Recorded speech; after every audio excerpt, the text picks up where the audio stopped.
An investigation into potential election fraud by members of the post office has revealed what I think we all already knew, that there was no election fraud. There was absolutely no wrongdoing. In fact, there was a report by the U.S. Inspector General of the Post Office that says that investigators have revealed no evidence to support a postal worker's claims that his supervisors had tampered with mail-in ballots. Now, this, of course, happened in Pennsylvania, and that was one of the states where Donald Trump had tried to contest this election.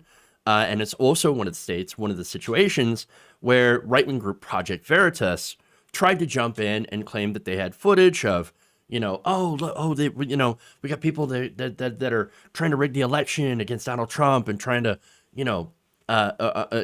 rig the election against Donald Trump and trying to put Joe Biden in as president. Well, Joe Biden's really not president. Well, no, that's not true at all.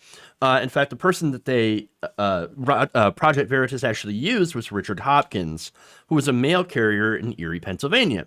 He alleged that back in November that he had overheard his local postmaster discussing plans to backdate ballots received after the November 3rd vote and pass them off as legitimate. And that would, of course, would be election fraud. That's a very serious allegation. And he even was willing to go on the record and sign an affidavit. So very serious allegations, right? And so the post office, of course, is going to look into this. And again, the results of their investigation is that they found that that actually didn't happen. It was basically Hopkins' word, and that was it, not backed up by any sort of evidence. Nonetheless, working with Project Veritas, Hopkins released a sworn affidavit recounting the allegations. Veritas, of course, never actually had any evidence other than that affidavit, which again is not actual evidence. And so, but they keep saying, well, there it is. Here's your proof of voter fraud. There's your proof. There's your proof. No, deceptively edited videos and sworn affidavits from people who believed that he had heard something that a supervisor had said. That's not evidence. That's not proof that there's election fraud. But again, this is what Project Veritas does. They've never actually proven anything. They've used highly deceptive, edited sting videos, and yet Republicans, high-profile Republicans, such as Lindsey Graham, continue to try to use Project Veritas as evidence that there was election fraud in the election of Joe Biden. And of course, they also use it as a way to try to restrict voting, because it turns out that when more people vote, Republicans tend to lose.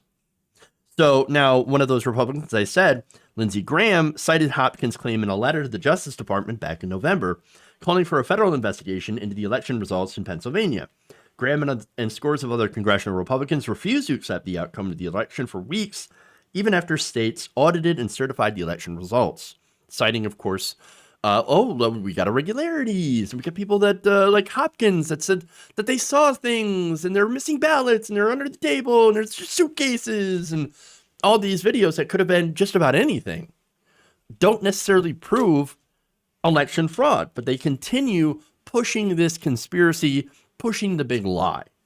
Now, as a result of that, of course, then Attorney General William Barr had authorized federal prosecutors to open investigations to look into what they think are credible allegations of voting irregularities and fraud. Now, these investigations, which, by the way, were unprecedented. This is a reversal of longstanding Justice Department policy. Nonetheless, they did these investigations, and they found nothing. No widespread evidence of election fraud or voter fraud whatsoever. So, now that should be it, right? That should be that. No, it's not. At least not for them. Hopkins is interesting because he comes out with these allegations and then later on says, well, not quite. Okay, no.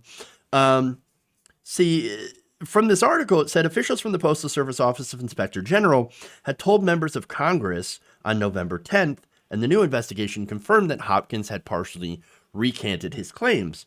In an interview with federal agents, Hopkins revised the claims, eventually stating that he had not heard a conversation about ballots at all. He assumed they were having a conversation about ballots.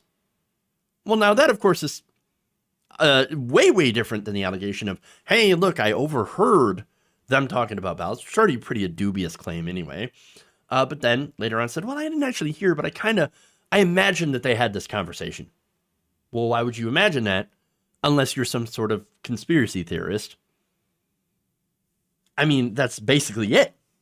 He said he saw the postmaster and supervisor having a discussion and assumed it was about fraudulent ballot backdating, but again had no evidence to prove this was the case.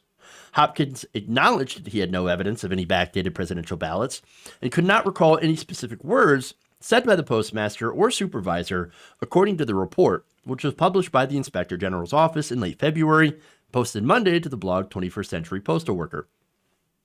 Now, of course, the Erie postmaster, Rob Weisenbach, called the allegations, of course, 100% false in a post in November and said that they were made by an employee that was recently disciplined multiple times. So apparently, he was also not a good worker.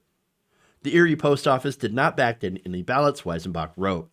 Hopkins' name is in the report and is redacted, unfortunately, but the document refers extensively to his claims and involvement with Project Veritas and the founder, James O'Keefe.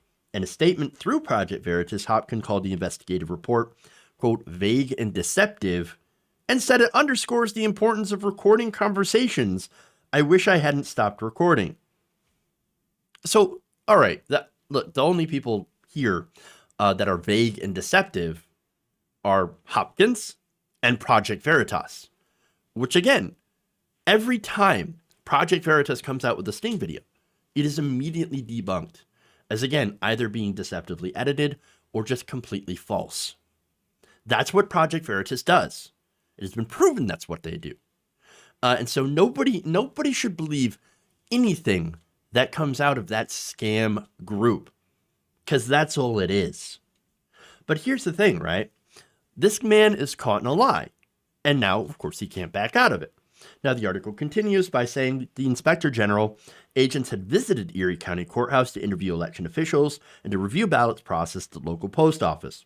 Both the interview of the Erie County election supervisor and the physical examination of ballots produced no evidence of any backdated presidential election ballots at the Erie, Pennsylvania post office, according to the report. I mean, there it is. Just no evidence. No evidence of the claims. But here's the thing. The right wing has already turned this into a conspiracy itself. Hopkins, who has nowhere else to go, has also turned this into a conspiracy. Again, as I mentioned before, his entire thing was conspiratorial thinking in the first place. That he believed that they were talking about postmarking ballots when he couldn't actually hear the conversation happen.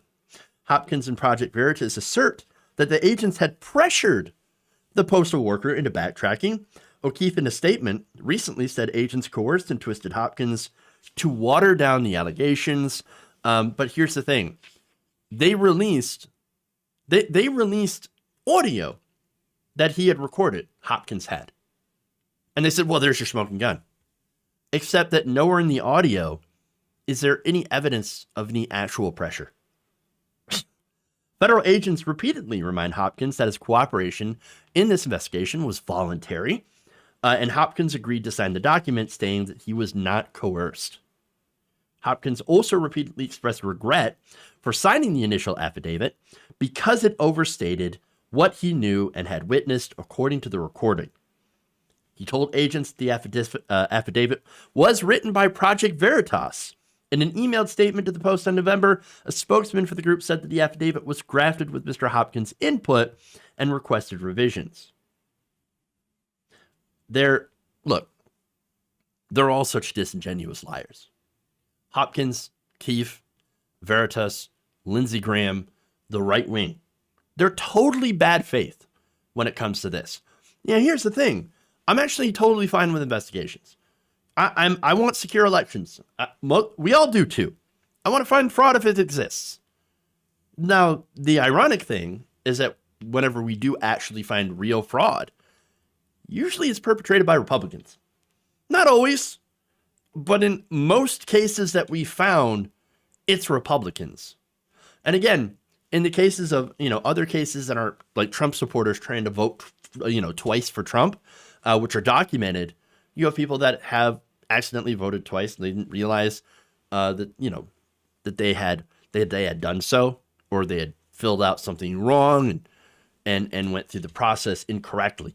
And that does happen as well. But generally, again, those who perpetrate fraud on purpose have been caught being Trump supporters. And so nobody should ever believe anything that comes out of Project Veritas. It's all politically motivated trash. And that's what this is. And that's what this investigation, once again, proves without a shadow of a doubt. But here's the thing. Republicans don't want the truth. You know what they want to do? They want to own the libs. I mean, that's basically the main motivation of the right wing at this point. That's why they don't need actual evidence. And here's the thing. For us, we know that. But where we mess up on the left is we think that if we have enough evidence to disprove their claims, and we normally always do have the evidence, generally, okay, that we think if we just present the evidence and show them that they're wrong, well, they'll wisen up. They'll change their mind. They stop believing in some of these crazy things. Now, that, for the most part, that doesn't actually happen, unfortunately. What it tends to do is make people dig into their respective, holes even more. And, in some cases, we can even see this with some on the left. Again, you have certain things, certain beliefs, Russiagate, for example, right?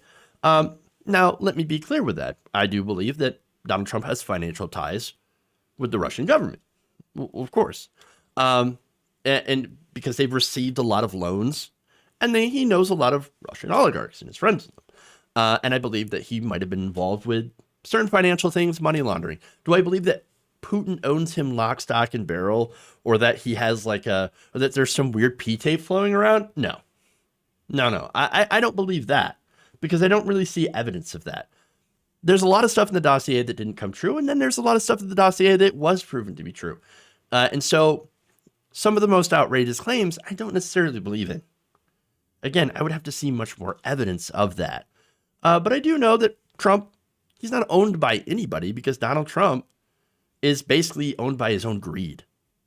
That's who he looks out for. That's who he cares about more than anything, himself and his own money. And so, there are some elements of Russiagate, or some elements of blaming Russia for everything that has happened wrong in the Democratic Party that I think are a little crazy.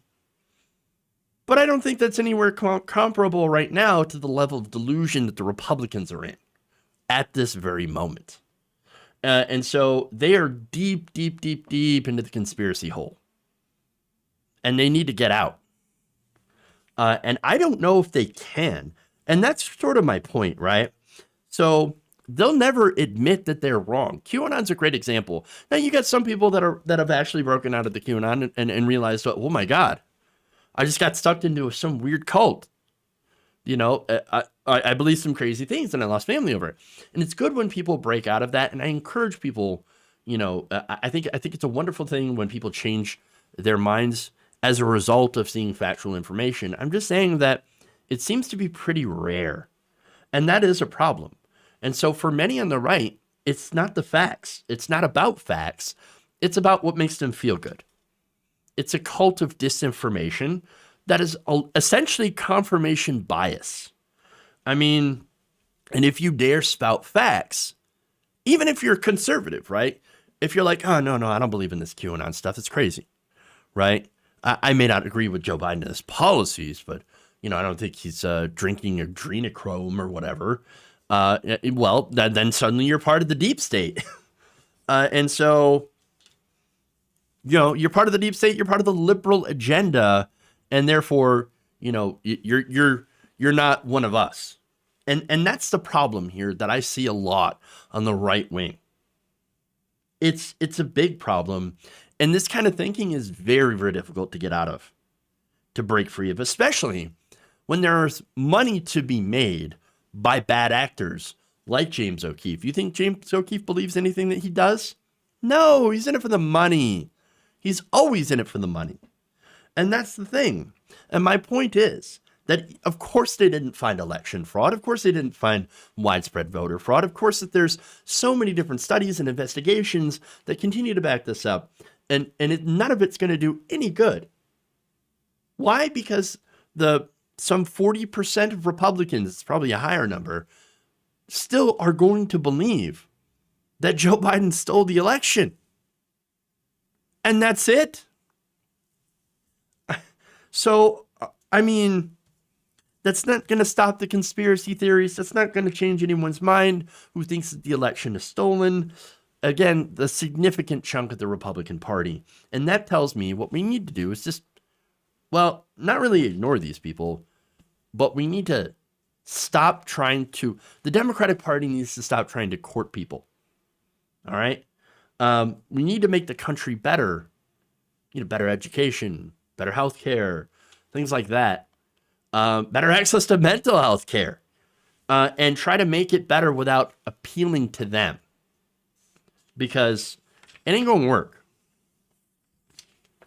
They're too far gone. If you enjoyed this video, please give us a like and share with your friends. You can subscribe and help out the channel by becoming a patron. It's patreon.com/Jeff Waldorf. Or you can become a channel member as well by hitting the join button below.